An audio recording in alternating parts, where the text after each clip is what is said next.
Be welcome to Cómic Mundial, the radio podcast dedicated to comics, animation, and other geeky stuff with the collaboration of Nakama Project Almeria, the Association of Artists in the city of Almeria in Spain. Hola everyone, my name is Jorge López El Decote, and we are here in a new program of Cómic Mundial in this section called Cómic Mundial Erasmus, where we travel around all Europe to meet new artists from different countries.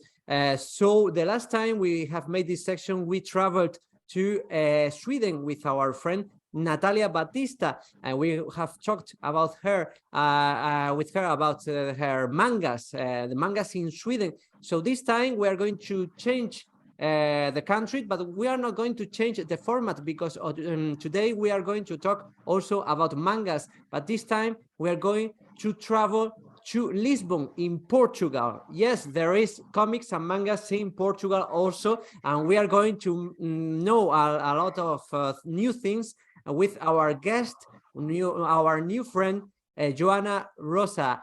Good afternoon, Joana. How do you do? Good afternoon. Thank you for inviting me for this. It's so cool.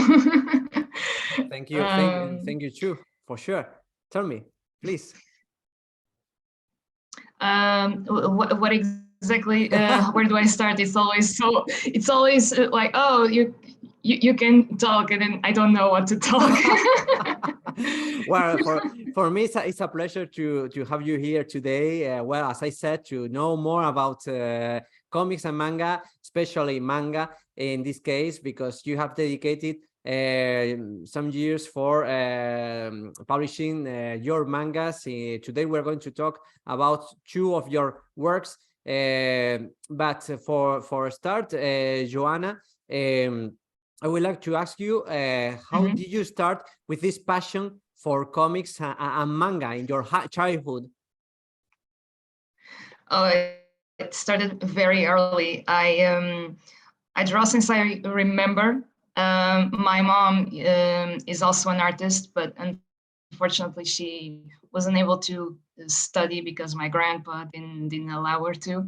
So I was like, what, 2-3 years old when I started grabbing pencils and scribbling, like toddlers do. And my mom saw that I actually enjoyed it. So she motivated me and encouraged me to continue. And I never stopped since. I have always enjoyed comics. My dad would always buy me those little comics that you can put in your pocket of Donald Duck and Scrooge McDuck. And I loved animated movies. Actually, I recently have been cleaning my old room back home, and I saw so many drawings that were actually screenshots that I painted when I was younger. So part of me wanted to go to animation. I just forgot. So since I was little, I always enjoyed drawing, and it has been part of my life since then. Always went to study art. Back then it was a lot harder to find someone who would push me to get better at art other than my mom. And I learned most of it by myself in my early teenage years, when I was also influenced by a lot of manga, because I didn't know what manga was until I was like 15. My friends in school introduced me to that. And it was before I discovered manga and what anime was. I always thought it was cartoons made in Europe, but half of them were made from Japan.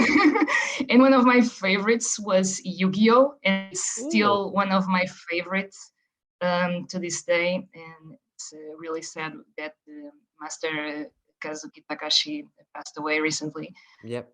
He was great influence in my work.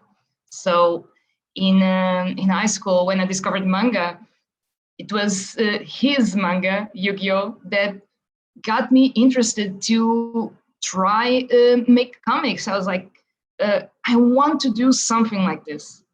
And that's when I started making my own comics. Actually, it was there in high school that I started the first concept of the Mighty Gang story. Wow. So it's that old. Wow, that's pretty curious to see that you have this project that has evolved along the years. Yes. It has evolved a lot. I've seen the first publication of the Mighty Gun in 2010, I guess. 2010. Yes. So, Oh my God, that was so long over ago. a decade ago. Yes. Because that's actually when the first publication was made. It was in 2010. Mm-hmm. Wow, I feel old. Well, for me, Joanna, for me, it's pretty curious to see all these influence together between classic comics like DuckTales, as you said, Donald Duck, Scrooge.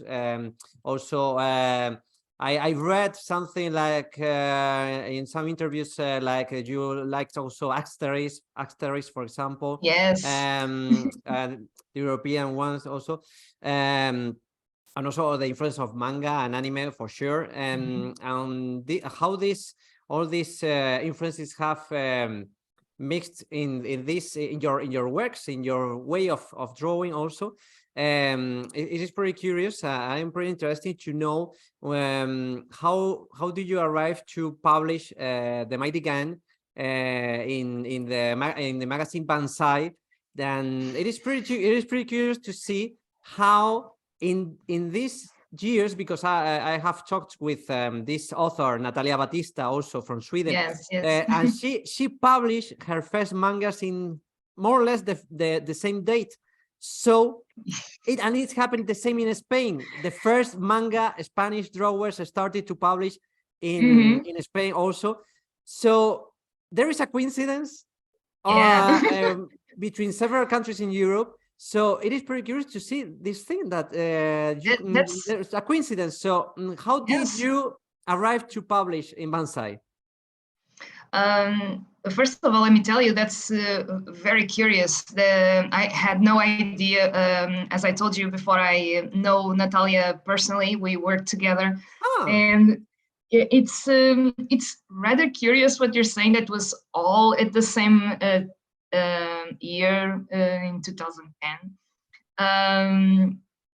It's before 2010. I was finishing my it's not really considered a university here, unfortunately, but it was a course of illustration and comics that I attended for 3.5 years. And then by the end of 2009, I was contacted by a person who was associated with the bonsai community, and he saw my work because we used to attend the same atelier to improve our art.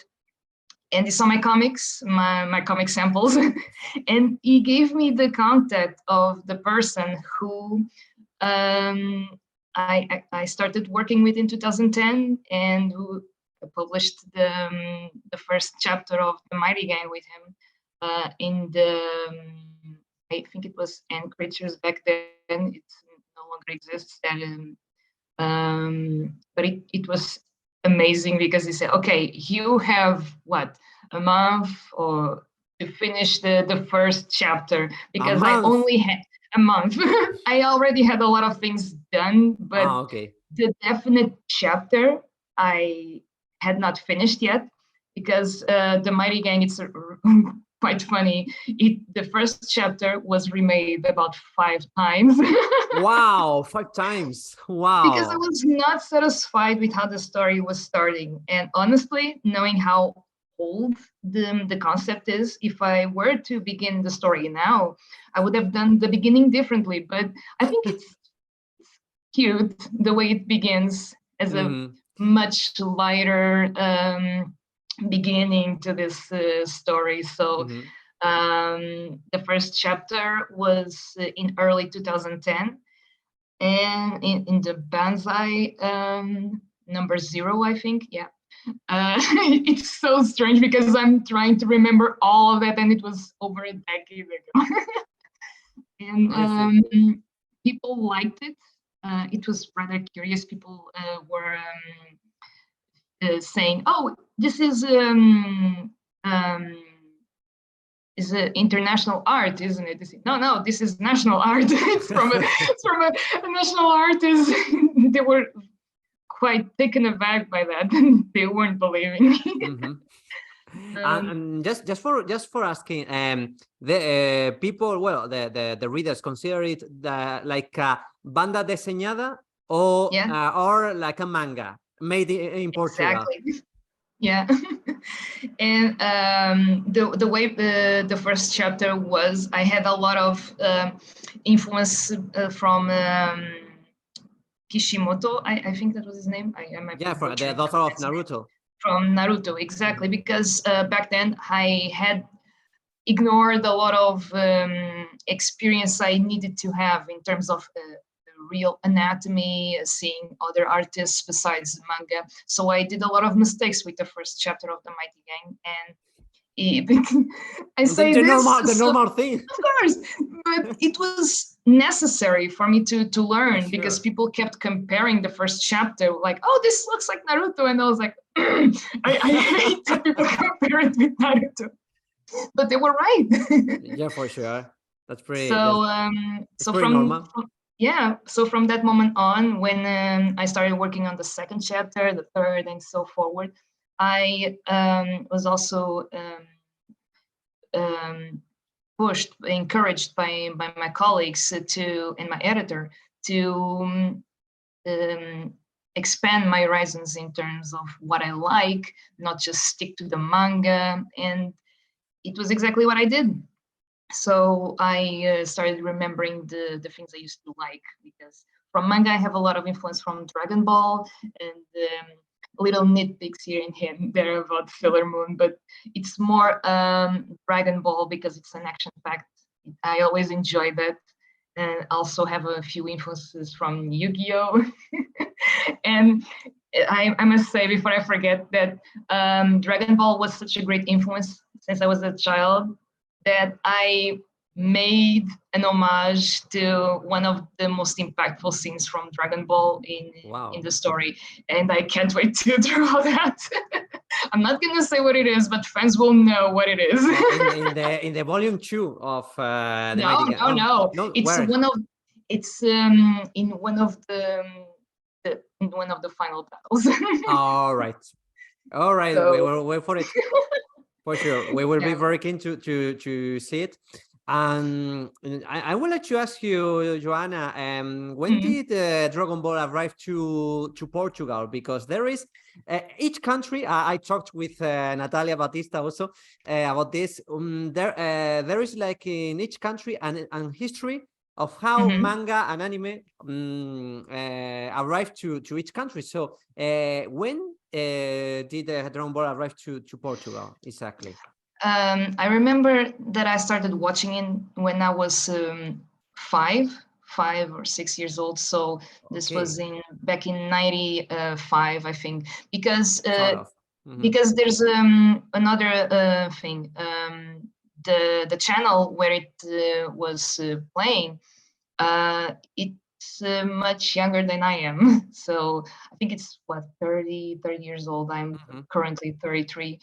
So it was one of the first animated shows from overseas that started playing there, including Sailor Moon and many others, like the White Lion from Kimba from Tezuka. Yes, exactly. It's the same name, Kimba. So it was 94, 95 when it started showing on television here. I see. It is pretty curious because, you know, in Spain was pretty particular because Dragon Ball arrived to France at the end of the 80s, I guess, or the first years of the 90s. 86 or 7, wasn't it? I guess. And after that, it arrived to Spain, but the first region that it arrived was Catalonia. It was dubbed in Catalan, and after that was dubbed in Spanish. So Okay. it was pretty curious because there is a TV channel that is for Catalonia, and it was shown there in that channel. But after that, it was translated into Spanish, Basque, and also Galician. So, but I don't know exactly how it arrived to Portugal and the manga mania or the anime mania. Yeah. I don't know how to call it, but you know, it was like everywhere. So it's arrived later Sailor Moon Yeah. and Digimon and Pokemon and Yu-Gi-Oh and Yes. Yes. etc. So It was very slow at start, the way it arrived, because I've always loved animation, and looking back, there was a lot of overseas, especially from Japanese animation that came through, but it was much later than many other countries. And I noticed that it was the same with the books, with manga. Unless we asked for very specialized stores to pre-order it for us in Japanese or in English, it was so much later than everyone else in Europe. So I started noticing the earlier access to that content from 2010, when I started working professionally on this. And it is rather curious that when I started working in this area professionally, the number of people and the influence that came from that increased so much faster than I would have imagined. And my friend who works with me currently also is very astonished, just as I am, about the development that this whole movement, let's call that, grew. I remember back in 2007 or 8, the first event, if we can call it that even. Wow. It was so small. Wow, incredible. It was like in the in a small what's it called? Yes, there is It's like a small I don't even know what to call it. It is it's like a kind of theater or a kind of Exactly, cultural almost. place or something like Yeah, that. where meetings would be held, but it was so small. There were 2 stores with small tables, less than 2 meters wide. It was in Lisbon. And it was in Lisbon. Next to Orient, or the Expo. It was close to one of the biggest centers, but it was so small. But back then it looked so big. There were like a dozen people, a few with cosplays, and we had, and since it had a theater, we'd see episodes that were not released yet, with, I think it was fans who made the subtitles. Oh my God. And put it playing for us. Because back then we only had access to exchanging CDs with the burnt episodes, and oh my God. Oh my God. That was the basis of the fandom in Portugal. Oh my God. Yes, that's how it started. 2007 and 8, you said. Exactly. Okay. And then in 2010 it started growing. Exactly. Okay. Oh, I see. So the translations of mangas in Portuguese were pretty slow. At it seems it was pretty slow. Wow, that's pretty curious, because here in Spain we have had this, let's say, industry of editorials, of publishers, most of them in Barcelona, that have published a lot of manga, especially Planeta and Norma. And so it is pretty curious that there wasn't, let's say, a translation to Portuguese, not from the Spanish, from I would say from Japanese, but anyway, from quickly translation, of publishing in the 90s or the first years of the 2000s. So it's pretty curious that the manga movement was slower there. It was pretty slow. Yeah, because people wouldn't take that seriously. It's ridiculous to say this, but people would take comics such as Asterix, Tintin, Lucky Luke, and European comics and American comics. They were taken more seriously than manga, because I don't know why. It's something I never understood. It was related to something childish or more childish even than other comics. Mm-hmm. Also, I think it was another problem because manga is read from right to left instead of the opposite way, like we Europeans and Americans do. Mm-hmm. And I remember having one book in hand, wasn't mine, from Sailor Moon, which was from left to right, like we read, but everything was inverted. So some things were strange. I see. That's how they did it, but because it was so annoying. It was so new. Yeah, they decided to eventually just do exactly how it is and just translate the comic. And it works better that way. No, it's pretty curious to see that. And also in Spain, it happened the same with Dragon Ball and Detective Conan, for example. They were immersed in the way that we read normally, but after that they were republished in the Japanese way. So there is a nonsense anyway. It is pretty curious to see all these things. And also I've talked with Natalia Batista that in Sweden children and also teenagers don't like Swedish. They don't like to talk in Swedish. They prefer to talk in English. Really? It seems to be cooler to talk in English. It is pretty. Kids these days. Kids of these days. So when they started to publish mangas in Sweden, they started in Swedish, but it was a mess. It was terrible because children and teenagers. No, exactly. Nobody bought them. So they have been publishing the English editions from the United States, published by Viz Media, for example. So anyway, from their edition house, the publisher, she works well. They are publishing their manga in Swedish also. But it is pretty curious to see this kind of thing of translation, of adaptation of our culture.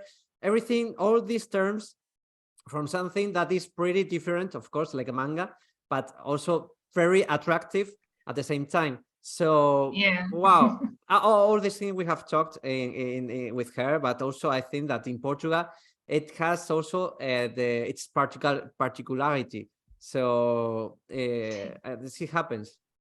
It's so interesting to me because usually it's one problem that I should stop doing this, because just because we're in Europe doesn't mean everything is the same. Exactly. Because here with the Mighty Gang, for example, it was thanks to crowdfunding. Can you repeat it, please? Can you repeat it? The Mighty Gang. The Mighty Gang was published because of crowdfunding that was made. Okay, by crowdfunding. And since we had people from all over the world, not just from Portugal, but also from Europe and America, we decided to divide the publishing, instead of being just in Portuguese, to do also a print of English. And curious, we expected the English to go faster, to be completely sold out of stock. Wow. Currently, we finished last week the second print of the Portuguese volume, and the English we still have 100 from 300 books that were printed. And I see. People want more, and when we ask, people prefer the Portuguese version, and it doesn't have anything to do with age, because we have kids from 9, 8 years old, from teenagers to people in their 40s and 50s. Like our oldest reader of the Mighty Gang has 80 years old or something. So it is a large Wow. age Yeah, span. there is a wide range of ages of Yes, with the readers of the Mighty Gang. yes. So So wow, here's that the opposite. Portuguese, it's what they want. yeah, I see. It is a great task to know exactly how the readers want. It is Mhm. pretty difficult, pretty difficult to know it. So just for knowing it, Joanna, I'm going to share some images of the Mighty Gang, Okay. and to know more about this story. So well, what is it? I I'm also going to have it share it. here, Yeah, so people so can know the size of it. It's exactly. really, it's Uh, very thick.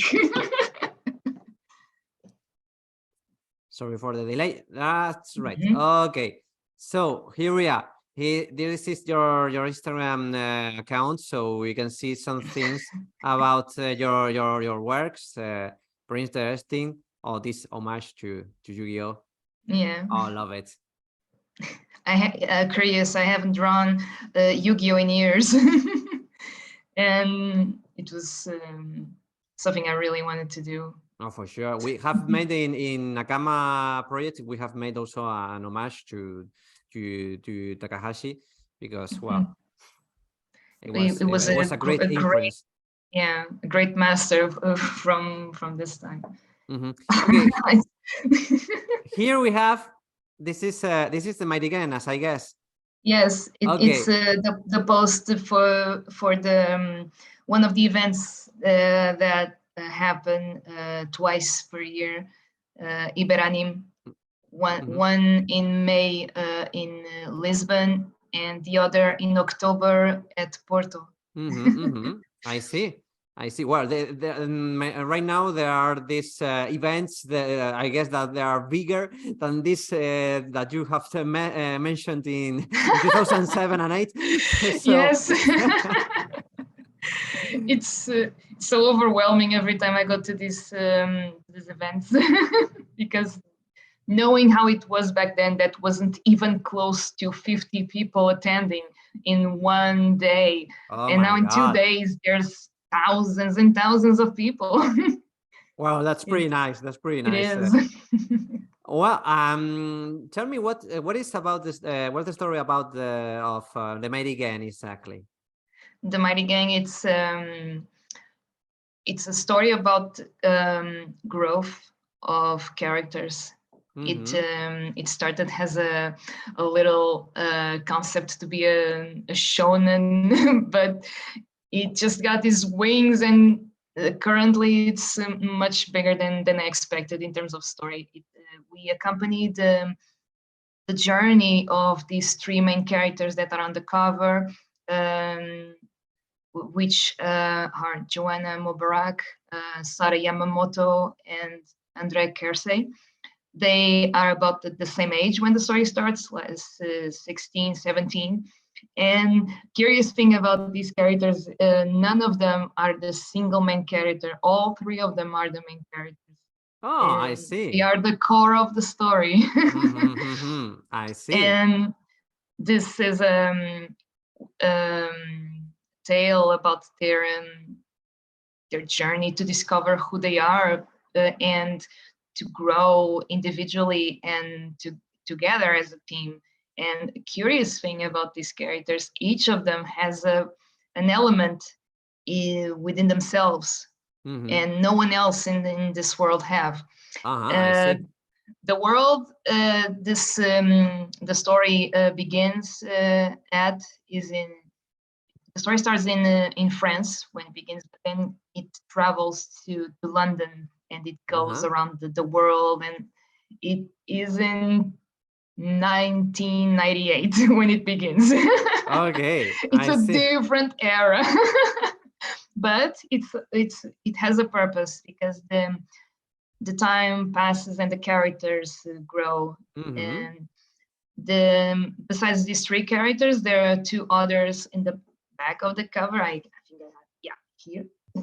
I see. We're Uh, going to Julie, I'm going to show it better. Okay. Yep. Okay. You can show them. Yep. Oh, I see. Okay, that's right. Okay. Which are Magda Stidolf and Julianne Schneider, which also have the power of the elements, but are much older than these three. So an interesting thing about this, the characters will have to work together as a team to fight the enemies that want their powers, which are called daimonics. It's like a species of demons, but not exactly the same. And slowly I'll reveal exactly what's the deal with these creatures. And these two girls that are much older than them start to have a clash of interest between these three kids. Basically, it's what they call them. And the story shows the development of these individuals as a team, and I want to explore their individual traumas that each of them have, their identities, because the cast from the Mighty Gang, it's variated from ethnicities and sexual orientation, which is not the main focus of the story. We'll put it subtly, so it doesn't lose the main focus, which is their journey, their growth as character, as people, because they have flaws just like us, and they have to get over these problems, be it by themselves or with the help of others. And that's exactly what I'm going to show. There are some themes that I think I can say this. There are some heavier tones sometimes, just like the problems of drug use, violence, and not talking about your mental issues. And I'm going to show several ways that it's portrayed, like how these three main characters, how each of them deal with their trauma, with their problems. It's very different from one another, and I can't wait to to show that, because this first volume is just the soft beginning. It's like an illusion, because people read it and think, oh, this is like the typical shonen, and I'm like, no, it's supposed to look like that. Oh, so you started with a more let's say naive sense, exactly, with more the story, innocence. with innocence, for sure, more innocence as a shonen, let's say. But after that, you have worked on issues, on subjects that are let's say more complex, more realistic also, let's say, and they are not usual in this kind of mangas, let's say, because all these things you have mentioned, mental illnesses, sexual orientation, and other stuff, they are not portrayed in mangas. In fact, in shonen, or even seinen mangas, they are not very really portrayed. So because well, it's like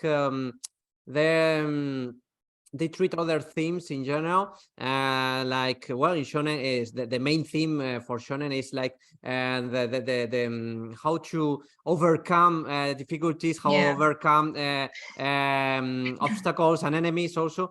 But it's the hero's journey, the hero's journey. Yeah, exactly. It's exactly the theme of most shonens.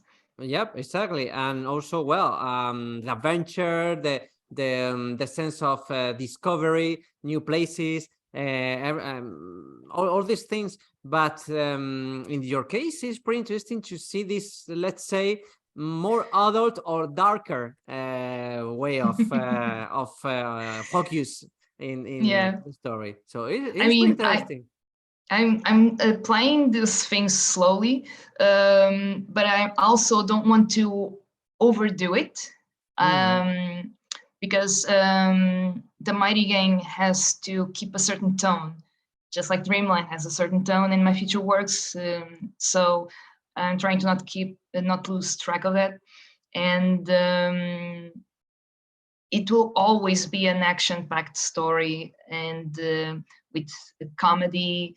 But I really want to explore these things because as an artist, I've always wanted to do something that would, like, okay, I like this work that I'm reading or watching, but I would love that it would show this or that. And that exactly what I want to do with my work. Because most of the times I don't see as just a content creator. I try to put myself in the shoes of someone who's going to read it, because I'm also consume that content. I also read and watch movies. It's exactly for being so overlooked and not explored in these media, that I want to do exactly that, because people, especially the younger audience, take a lot of influence from these things, and about relating to the characters with their problems, and I think it's not sure if it's the proper way to do it, but I think it's kind of a help for them to realize, oh wait, this person has this problem, I think I also have this problem, maybe I should find help, just like the character is looking for help.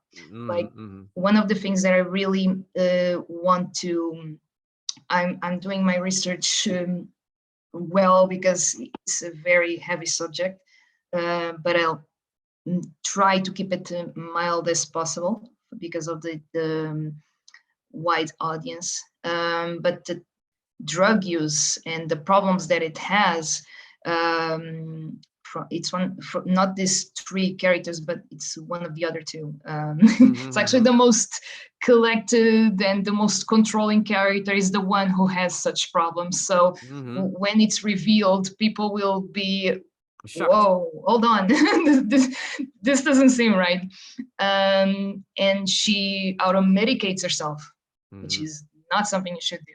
And exactly. I will show the problems that come with that, and the character will have to be, quote unquote, forced to decide if they want to get better or if they want to keep going down this path, which will eventually end them in a way. So I'm looking at these pages. So it's one of the things that I want to show, just like one of the characters from the story, which will also have one of the elements, is an autistic man. So I will also have people with disabilities, and I'm doing my research properly just to make sure everything is done correctly. The Mighty Gang is such a big project, and with such a big cast from so many different places and their orientations. And I really want to show these little bits so people from all over the world can identify with at least one character. I see. That's pretty nice, Joana. Frankly, that's pretty nice, and it's pretty interesting to see all of this. I have shown these images of the pages. There are plenty of energy, plenty of action, plenty of drama also, and comedy. Oh yeah. These are pages from the next volume, which I'm finishing. I've been volume 2. It's one of my favorite fights that I wanted to illustrate since I made the concept of the Mighty Gang.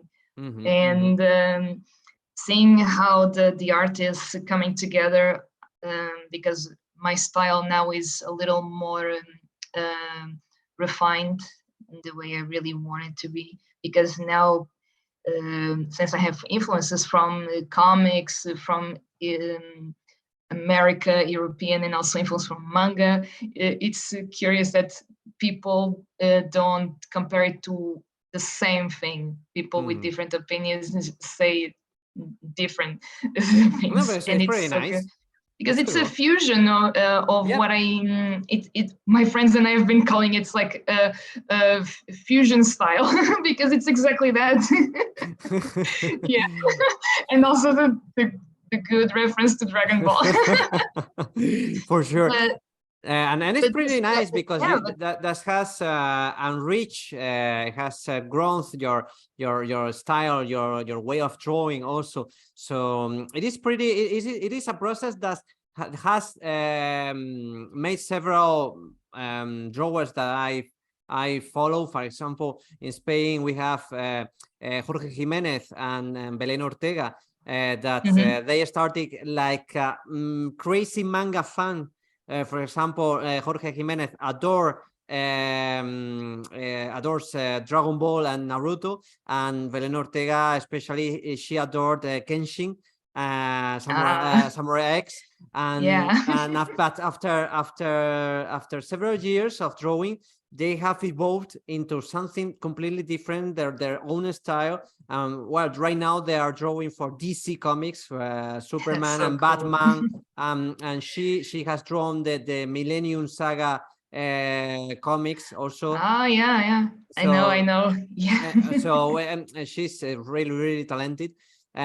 So there is an evolution of styles in those who have started when they were children and teenagers as manga fans, but they have evolved into something different, something, well, a mixed with the European and American style also. Yeah.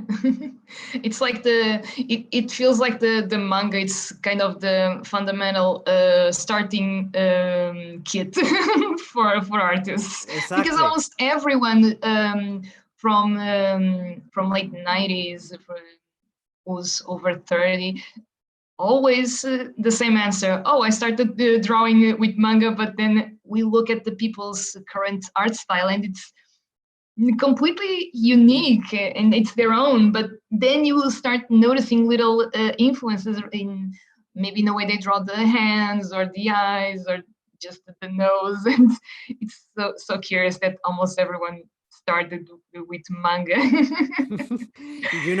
It happens the same today with our youngest drawers, that they are like crazy with anime and manga. They are in their 17, 18, 19 years old. Well, the older ones, we think, well, you will arrive to change someday. So because some of them, they are crazy with Chainsaw Man, with Jujutsu Kaisen, with My Hero Academia, with Attack on Titan.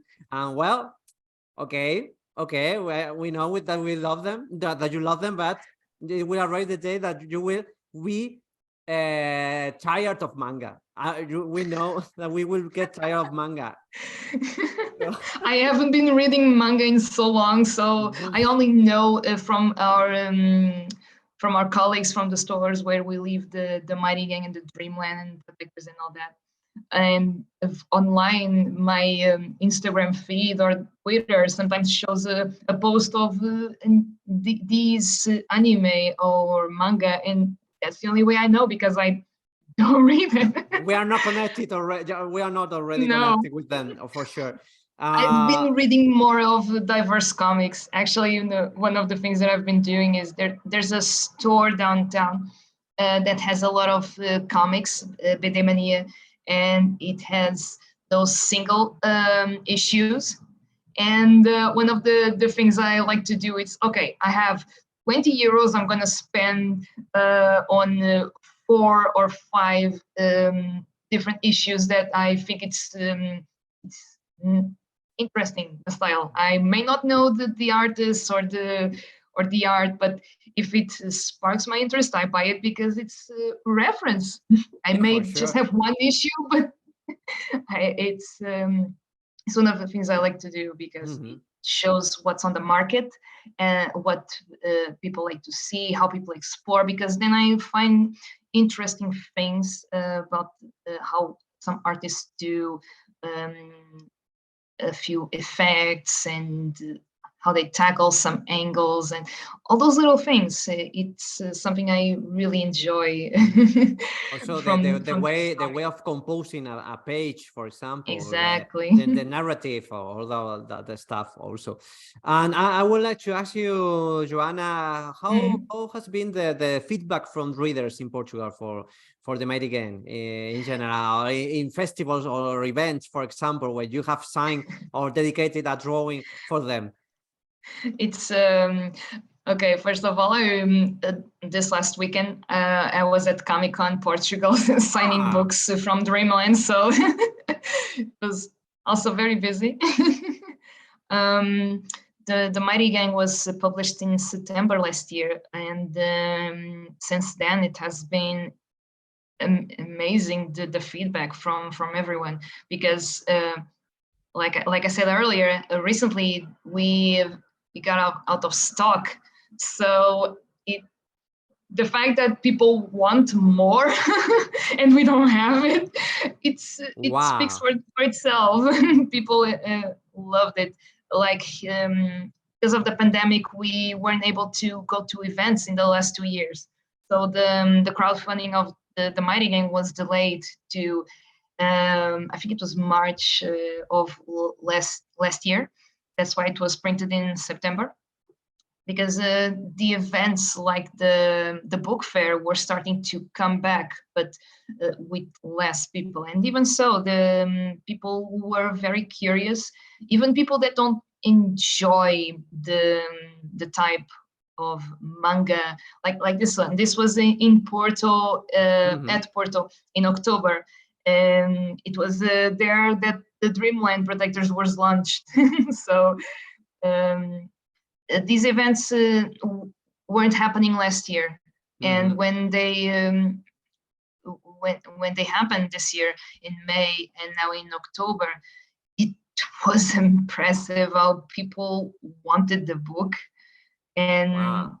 even those that aren't, like I was saying, the people that don't usually buy these, they bought the book because it was fancy. The way the printing is done, it's really good. And for the Hmm. price, 300 pages for €12, people are like, I spend the same amount for something that is half this. And people Wow. keep asking for more. People just keep asking, when is the second volume coming out? It was supposed to come out before the Dreamland Protectors, but I had Wow. some delays because I don't do just comics. I also do commissions. I recently illustrated a book, a children's book for a friend of mine with Porto Editora, Hmm. Hmm. and I have also been working on some posters, like the official poster for For the event Sonic. of Sonic. Mm. But that was before. But it was before the pandemic. But such things, I've been working on that. And Hmm. when I was in the process of finishing the last chapter for a second volume, I started a workshop in a school in Alentejo, Ferreira do Alentejo, which is a 3 hours drive from here, and it's Hmm. like a very remote village. So I Wow. had to wake up at 6 a.m. to go there. Oh my God. to So it's a project that it's still going. It's going to be printed next year. And it was what occupied my time for the last 2.5 months. Hmm. So the second volume was delayed not because of my personal choice. It was because of that. And I've also forgot that in after Iberanim in May, I got sick with COVID, so my Oh, health dropped a lot. oh my God. So to get back on track with my work was hell. I see. So the delays happen just like everything happens, but the fact that the final product is looking good, I hope, I really hope people enjoy it. I think it's worth the wait. Hmm. So It's you not going. you are satisfied. You're Mm? satisfied with Yes, with the yes. job you have done Yeah, for the it's not going to be 300 pages. It's not going to be as thick as the first volume, because the first volume had 300 no, pages.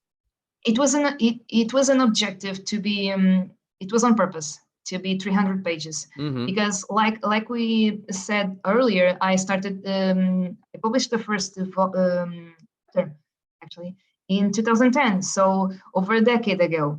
And when I started working on the pages for this book that contains the first 12 chapters, I had to see everything since the first page to the last to um, to adjust not just little parts of dialogue that were a bit inconsistent, because I didn't work all the time on these chapters, so there were little things that weren't really connecting, Mm-hmm. and I didn't really touch the pages from the first few chapters. I just adjusted some little things like on the faces, and changed a few panels just to have a more fluid narrative, because the purpose of these 12 chapters being all in a single book is so people reach the end of the book and see my style as it was developed. Mm-hmm. Mm-hmm. Because if I chose to divide in half, people would finish the first volume and wouldn't see how my style is today. So Mm-hmm. that was the purpose. So the next volumes are going to be half 150 pages, which will also give me the opportunity to launch more than just one book per year, Exactly. because initially the plan was to do exactly the same, to be about 10 to 12 chapters, so I would have one book per year. But Wow, I that would also be want, better. yeah, but I also want to work on other things Mm-hmm. Mm-hmm. besides the Mighty Gang, and that will also allow me to work on other projects, and will also allow people to not wait so long for the next volume to drop. So that's the idea for the next volumes of the Mighty Gang. I see, I see. So, Joanna, Hmm. it's pretty interesting to know all this stuff, because the production of comics and manga in general is pretty difficult. We know, because Yes. you have to draw a lot of pages, and in this case, well, the first volume of the Mighty Gun, as you have said, has 300 pages, and this one will have the half, let's say, more or less. So we cannot follow the rhythm of Japanese publications. It is impossible, because Oh. it is because even in Spain we don't have the comic or manga industry that they have as developed in this well, methodology of working, and well, on this timing of publication. So Yeah. it is pretty nice to see that you have reorganized all these projects in this way, so you can publish more comics or mangas each year. And just for finishing, I would like to know more about Drill and Protectors, because it is a shorter manga. Yes. It is a one volume It is. story, or It is. It's as you can see, it's really small. It has yeah, about it's six. pretty thin. It is. It's about 63 pages. Uh-huh. The this I see. little volume. It's so cute. When I see. the Yeah, the when cover it page was is printed, so cute, so yeah, beautiful. when it was printed, we were very happy with how it was printed because I see.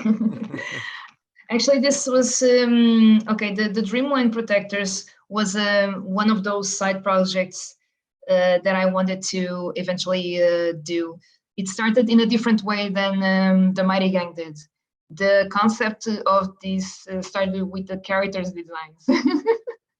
I see. Because when I was studying, I had to catch a train between going to my school and go back home, and it was an hour of train, and I had those little pocket sketchbooks that I would fill with character designs or I would draw the people on the train or the scenery. And one day I looked at those character designs and thought, these look like they would fit in the same story.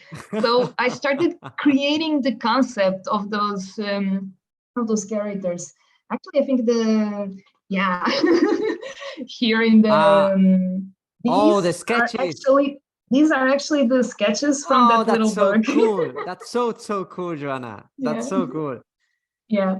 So I started working on the story, but I couldn't exactly work on it because I was busy with the Mighty Gang at the time. But then I was so tired from working on it because I used to do a more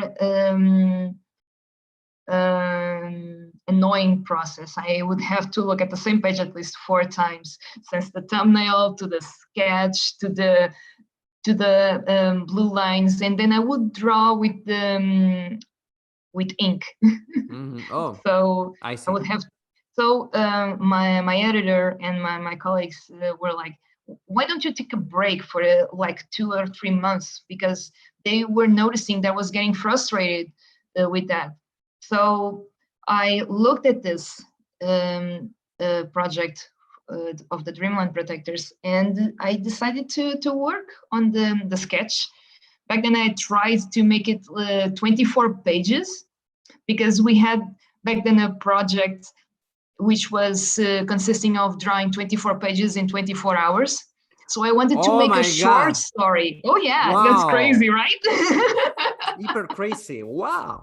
Yeah, because it's something people do in America, and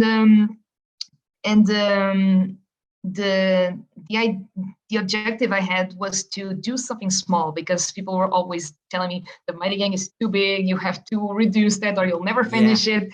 And that's exactly what I tried. But the more I tried to keep it to 24 pages, the less the story would make sense. It wouldn't give enough space for the characters to get to know each other, for the action to happen.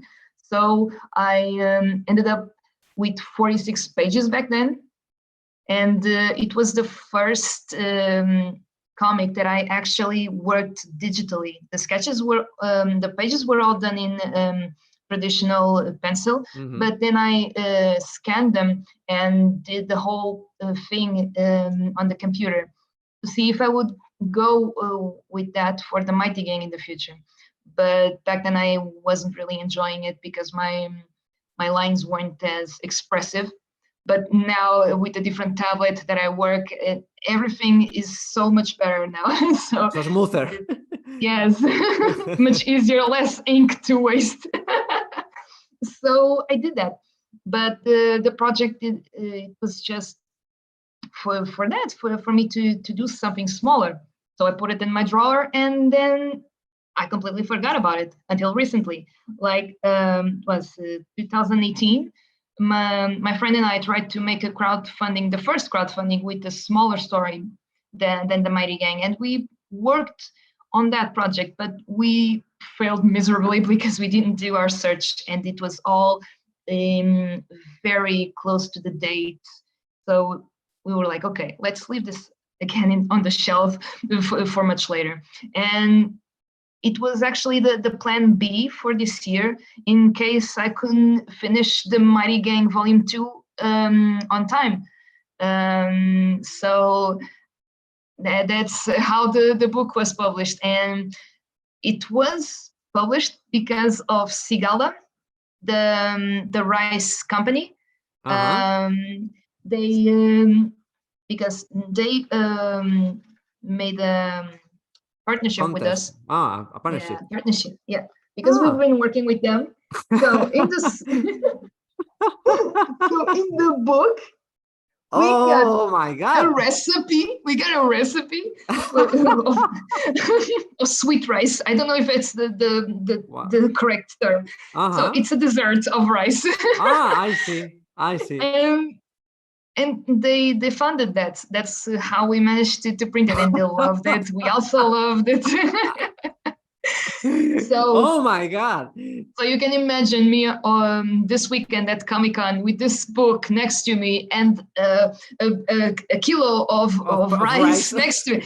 People who didn't know approached me because they were curious. They never saw that and were like, why is it a bag of rice here? I mean, wow. It was a good start of a conversation. Wow, that's incredible, Joana. That's incredible. I mean, you know, it is pretty. Wow, it's bro-minding. It's bro-minding because, you know, normally enterprises, maybe from food or whatever, let's say even McDonald's can sponsor or make a commission. Make a commission, for example, let's say McDonald's has their characters and they want to be drawn in a comic or something like that. Okay, that has been made like forever, but but that's something like this, that an enterprise is of rice sponsor this comic that has nothing to do with the rice thing. Wow, that's pretty funny. It's incredible. Wow. And it's even funnier because the main character is a big fan of rice. He loves every dish with rice. So, okay, let's make this an official thing. Oh my God. It was so funny. Oh my God, that's incredible. And they loved it. The company, they loved it. The idea. I want a comic right now. You can send me it here to Spain because I wanted to read this thing. Okay, if you want, I can send also the Mighty Gang if you. Yeah, for sure. Yeah, for sure. I want my copies of your comics, of your mangas. Sorry, because anyway. Oh my God, that's pretty funny. Oh my God. No, I didn't expect that. Because... no one expects that, so it's so funny when we talk about it and people are like, no, you're not serious. I'm like, I am. I opened the book and people see it. The recipe of rice. Yes. Sponsored by Cigara. Oh, yep. Cigara. Oh my God. Well, Joana, that's pretty cool. And just for asking, what is the story about Rhythm? Because it has nothing to do of rice. No. Of that the main character loves rice, but anyway. Secretly, the story is about rice. No, just like the Mighty Gang, it's a fantasy themed story. People even asked when this book was launched if it was a continuation of the book, and like, no, they're completely different stories. The Dreamland Protectors, we accompanied the story of a young teenage boy named Panku who has the most boring daily life. He doesn't get any excitement from school, doesn't have really any friends who can talk to. So the time he always enjoys most is when he's sleeping. He sleeps in class and his teachers get really mad. And when he gets home, all he wants to do is take a nap and sleep because he's a boy with a big imagination and he wants just to do that, to imagine all of the things that he can. And one night, something different happens when he's sleeping. He wakes up in this strange world with a lot of trees, with magical aura and a different sky. And there's this little creature staring at him who says that he created him. It's like the mascot. And so Panko finds himself in dreamland, and this little creature, Babur, is like a manifestation of part of his thoughts. And they suddenly are caught off guard by a nightmare, and they have to fight it. So Panko tries to imagine something, but he gets stressed, and he just imagines a toilet on the head of the nightmare.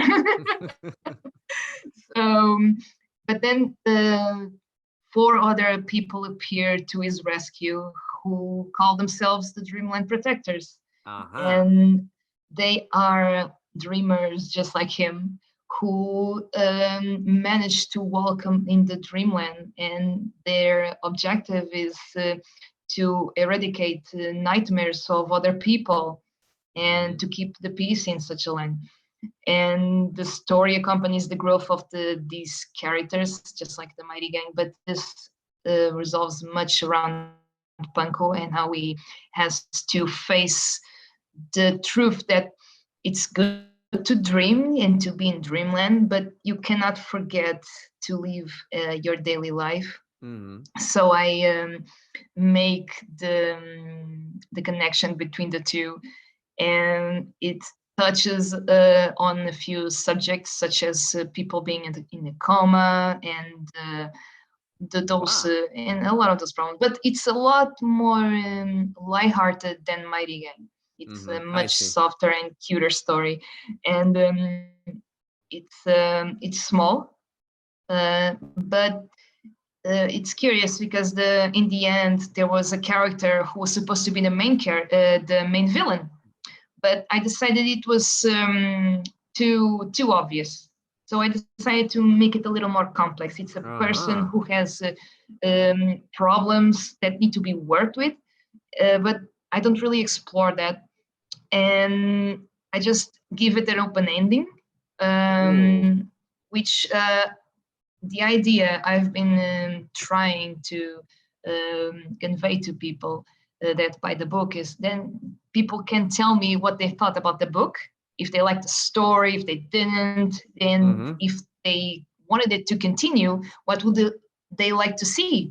Because I have at least 2 other continuations of the story written, but the good thing about this universe is that I can I can take these characters, put them aside, take new characters, and make a completely different story, and still be in the same universe, as long as it's between that the real world and the dreamland.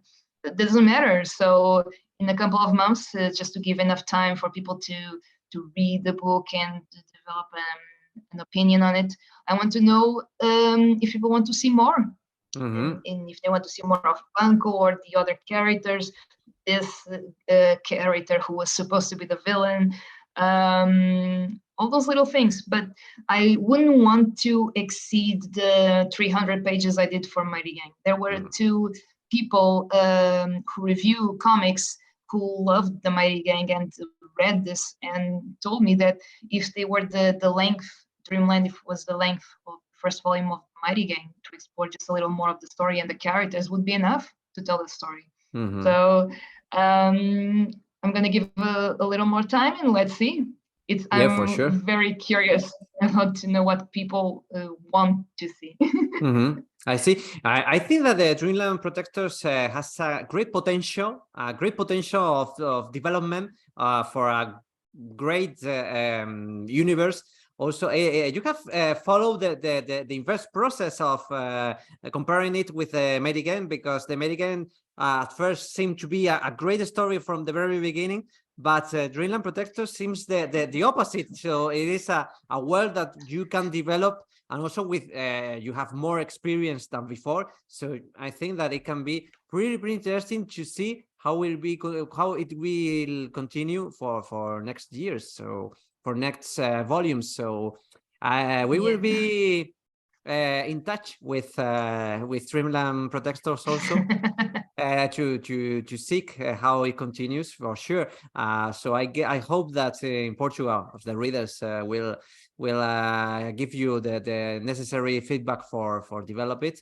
So well, Joana, I'm so happy to know all about these things of your works for sure. And so you are preparing the second volume of The Mighty Gang for very soon, I guess, very soon. Maybe the very right beginning now it's of the next of maybe 2023.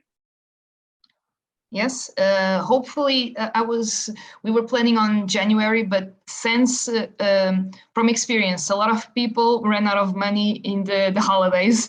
So we're thinking of February maybe to launch the next crowdfunding of the second volume. So it's exactly that, because there are a few things that still need to be done in terms of reviewing the language, the editing of the pages to make sure everything is perfect.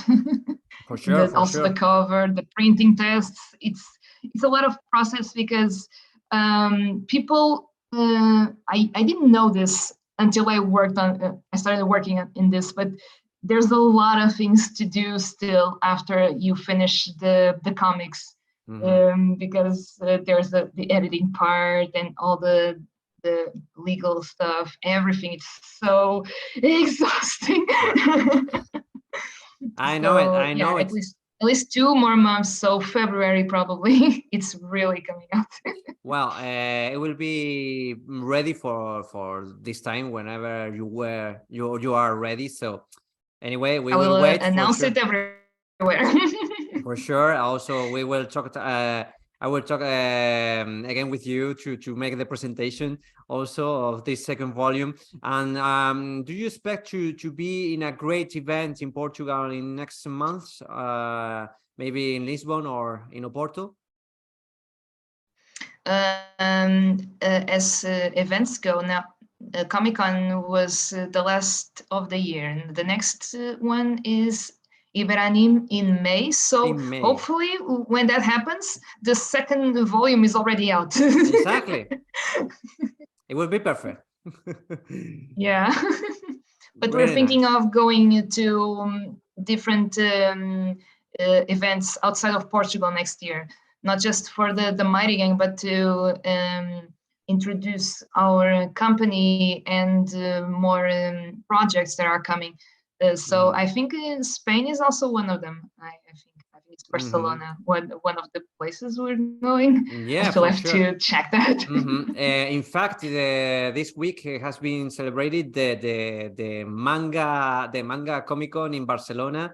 It is the most important event in Spain in question of manga, and also it will be the fifth zone in Granada in March. In March also, Okay, cool. And also there is Manga Fest in Sevilla. Also, that is pretty near from Portugal, and also the Japan Weekend in Madrid. Also, so there are several places where you can ask also. So well, I hope that all these projects and also the next project that the Gene, the publisher, the Gene Books, are going to Gene Common Books are going to publish with you and other authors, I guess. So yeah. I wish you good luck for these projects for 2023. Thank you so much, George. 23 because I find so interesting your comics, well, your mangas, let's say, and also you can call it comics. It's banda diseñada. Yeah, that's right. So you know, I have enjoyed a lot this interview with knowing more about the way of making your comics in general, and also I'm so keen to know more about how it works there. I think that we don't have enough time to know more of how it works in Portugal, but I'm happy to have made this first step, meeting you for well, knowing more about how it works in Portugal also, and I hope that we will meet again for more interviews and with more friends of you, with more artists also, maybe even a meeting with Natalia Batista, but she's an amazing artist, I can say. That would be cool. And well, Joana, if you want to say anything else before we say goodbye, this is the moment. So just for well, first of all, thank you for inviting me for this. It's really cool knowing that people really enjoy what they see of my work, to even ask to interview me. It's something that still astonishes me, even though I have over a decade of this. It is worth it. It is worth it. Yeah. So thank you so much, and I encourage people to read the Dreamland and the Mighty Gang. We have the English version, the Portuguese. I'm sorry, but right now out of stock. But English, everyone understands. So you will have you can to check ask my. Yeah, we'll have to print more next year. And you can check my work on the social media. It's Hazura Sinner everywhere, basically. So I do commissions and all that. So if people are interested, just contact me. Yeah, for sure. And well, thank you so much again. Oh, you're welcome, and it has been a pleasure to meet you today, to know more things, as I said. And our friend Eduardo, that is connected with us, he has written in here in the chat, "I like your Instagram, and thank you for the Zoom work for the interview, I guess." So Eduardo, if you want to say something in Spanish, I can translate you, if you wish. Or maybe a question in here in the chat before we say goodbye to Joana. Just for asking, because well, in here in Nakama Project Almeria also we want to share this experience also in life with amateur artists who want to learn more, because Eduardo in this case he's making his first steps in the world of illustration. He comes from he comes from Bolivia. Well, his origins come from Bolivia, so maybe even he lives in Almeria, in the same city as me. But anyway, he loves the art and comics and illustration also. So well, if Eduardo, si quieres preguntar algo, es el momento. Si no, nos despedimos. I say this in Spanish. Let's see if he says something. Well, see, if not, we say goodbye. Okay, for the next time. Okay. Well, anyway, thank you, Eduardo, for being here. Okay. So Joana, again, thank you so much for being here. We have learned us again. We have learned a lot of things with you, and as I said, I hope you a lot of good luck for next projects, for next events also. Thank you. We want in Spain. There are fans for of your comics. So anyway, you have arrived to another country also, and well, simply for next programs of Cómic Mundial, we will meet new artists. And probably we will visit in the Spanish version. We will visit, Joana. We will travel to Chile. So it is pretty interesting to know, because there are a lot of comics in Chile, and maybe in the Cómic Mundial Erasmus we will travel to Germany. Also, there are comics in Germany also. So pretty interesting things.